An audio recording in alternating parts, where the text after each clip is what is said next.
अस्सलामुअलैकुम। Capital 51 news के साथ मैं हूं हुसैन अली खान। सबसे पहले हेडलाइंस। सिंध हाई कोर्ट ने इनलैंड रेवेन्यू अफसर को 7 साल से तरक्की ना देने के केस में वफाकी सेक्रेटरी खजाना को गिरफ्तार करने का हुक्म दे दिया। वज़ीर आज़म इमरान खान ने कहा कि हर मुमकिन कोशिश करेंगे कि गरीब आवाम पर महंगाई का बोझ कम किया जाए। हुकूमती सब्सिडी का शफाफ और मुयस्सर इस्तेमाल मौजूदा हुकूमत की अव्वलीन तरजीह है।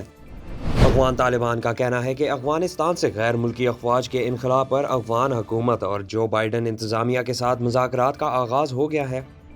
यमन की सरकारी फौज और बागियों के दरमियान शदीद झड़पाव में 90 अफराद हलाक हुए। 32 यमनी सरकारी फौज और हुकूमती हिमायत याफ्ता कबाइल भी हलाक हुए। सिंध सराफा बाजार एसोसिएशन के मुताबिक सोने की फी तोला कीमत में मजीद 200 रुपए की कमी हो गई है, जिसके बाद सोने की फी तोला कीमत 1,02,550 रुपए हो गई। मुल्क में कपास की पैदावार में गैर मामूली कमी 56,71,191 गांठें रह गईं, जो कि गुज़िश्ता साल 1 मार्च तक 85,53,000 गांठें थीं। ख़वातीन के आलमी दिन के मौके पर पाकिस्तान क्रिकेट टीम की खिलाड़ी फातिमा सना ने women of the year award जीत लिया। सरगोदा में क्रिकेट मैच के दौरान झगड़े पर 20 से जायद लड़कों ने 16 साला नौजवान को बेमाना तशद्दुद का निशाना बना डाला। तशद्दुद की फुटेज सोशल मीडिया पर वायरल हो गई। अदाकारा जवेरिया साउथ जल्द वेब सीरीज औरत गिर्दी में नजर आएंगी, जो माशरे में अपने हकूक की जद्दोजहद करने वाली औरतों की कहानी है।